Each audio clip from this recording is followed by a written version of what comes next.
안녕하십니까. 오늘은 시그프제 힐링무비 8번째 시간으로 클린트 이스트우드 감독의 영화 라스트 미션 소개해 드릴까 합니다.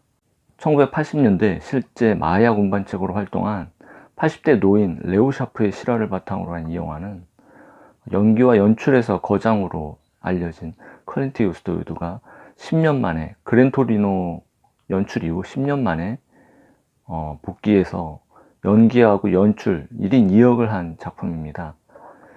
지금 90세의 나이라고 생각을 한다면 그의 마지막 연출작이라는 의미가 있는 것 같습니다. 가족에겐 남 같고 남에겐 가족 같은 그렇게 인정받던 한 남자가 어느 날 그 자신의 어떤 사업을 접고 마약 운반책으로 제2의 인생을 살면서 일어나는 이야기를 그려냈습니다.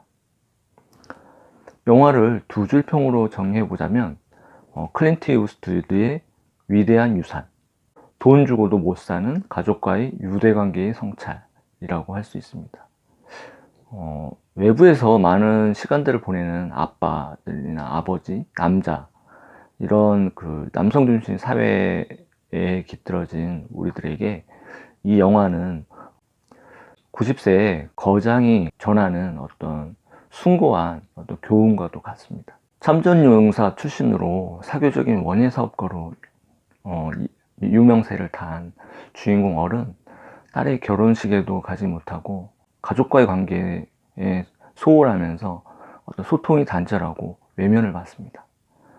특히 온라인 꽃배달 서비스 등 디지털 변화를 예측하지 못한 1980년대에 어떤 백합을 재배하는 원예 사업가로서 사업을 접고 손녀의 결혼식을 앞두고 떳떳하지 못한 시기에 멕시코계의 카르텔로부터 마약 운반책이라는 어떤 제안을 받게 됩니다. 스토리는 비교적 평이하고 어떤 시간의 순서에 따라서 전개가 되지만 클린트 이스트우드 특유의 담백한 서사 중심의 어떤 연출이라는 어떤 특징을 갖고 있습니다. 특히 그 마약과 관련된 범죄, 그리고 로드무비라는 어떤 성격의 자극적인 묘사나 이런 것들이 쉬운데, 감독은 역시 자신의 어떤 그런 연출관을 이번에 영화에서도 이어가고 있는 것 같습니다. 특히 감독과 배우로서 클린트 이스트우드는 이 영화에서 우리가 가지고 있는 어떤 편견에 대해 성찰하게 합니다. 우선 기존 범죄 영화에서 마약 운반책이라면 아주 전부 좀 몸집도 있고 이런 사람들이 대부분인데, 여기에서는 그런 관객들의 편견을 깨고 몸집도 왜소하고 등은 굽고 걸음걸이도 힘들게 하는 백발의 노인이라는 점에서 소재가 차별화된 것 같습니다. 특히 클린트 이스트우드 감독의 전작 그랜토리노의 어떤 주인공 캐릭터와 유사한데, 국중 어리라는 어떤 노인은 한국전 참전 용사에다가 보수 성향 탓에 어떤 편견에 사로잡힌 어떤 꼰대의 면모를 나타냅니다.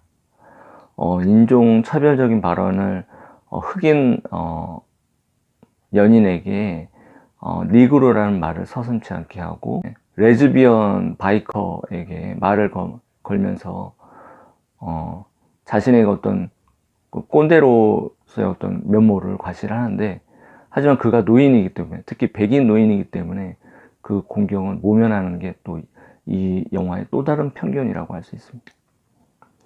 영화는 그가 왜 80대 나이에 마약 운반책을 시작하게 되었는지 어떤 사연과 영화의 제목처럼 과연 마지막 미션이 무엇일지 소개를 하게 되는데요.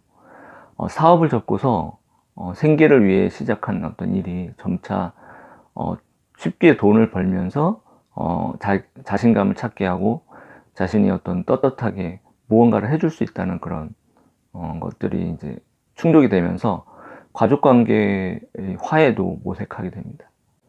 특히 극중 길에서 원예 사업가로서 이렇게 꽃배달을 하면서 한 40개 주를 돌아다니는 어떤 그의 경력 탓에 로드무비처럼 음악에 맞춰서 경쾌한 리듬에 따라서 새로운 인생을 즐기는 어떤 노년의 모습도 그려냅니다.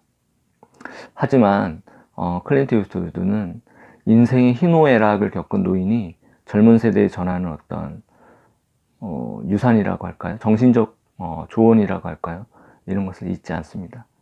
극중 마약 단속국의 수사관인 콜린을 만나서 가족을 소중하게 여겨라, 그 다음에 시간은 돈 주고도 살 수 없다, 이런 말을 전하는가 하면, 마약 카르텔의 조직원에게도 지금 네가 하고 있는 일이 정말 네가 하고 싶은 일인지 그런 것들 묻는 어떤 장면에서는 그가 단순한 어떤 꼰대로서의 어떤 그런 면모 이상으로 아마도 클린트 이스트우드 자신의 어떤 자서전적인 이야기를 이 영화를 통해서 하는 게 아닌가, 그런 생각이 듭니다. 특히 클린트 이스트우드는 여러분이 잘 아시다시피 용서받지 못한 자, 이런 그 웨스턴 무비에서 시그니처 캐릭터처럼 각인되어 왔는데요. 이 영화에서는 이제 90세의 어떤 노인이 처연한 퇴장을 그리는 그런 영화처럼 굉장히 좀 따뜻하고 훈훈한 어떤 그런 결말을 맺습니다. 자신의 죄를 인정을 하고 그는 감옥 생활을 하게 되는데, 그 감옥에서도 꽃을 돌보는 어떤 그런 것들을 하고 있기 때문이죠. 이 영화에 대한 제 별점은 3개 반입니다. 기존의 클린트 이스트우드의 감독의 어떤 걸작이나 아카데미에서 작품상을 수상했던 밀리언 달러 베이비와 같이 훌륭한 어떤 완성도는 아니지만 거장의 이야기가 젊은 세대에 전하는 어떤 유언처럼 들려옵니다. 그런 점에서 얼마 전에 로버트 레드포드의 은퇴작이라고 했던 미스터 스마일이나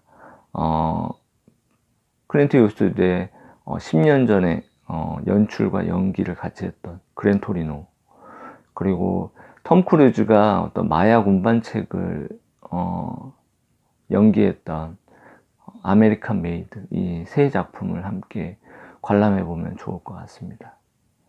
아직 이 작품을 보지 못한 사람이라면 클린트 이스트우드의 이 마지막 작품을 한번 관람하시면서 인생에 대해서 그리고 삶에 대해서 한번 성찰해 보는 기회가 되셨으면 좋겠습니다. 감사합니다.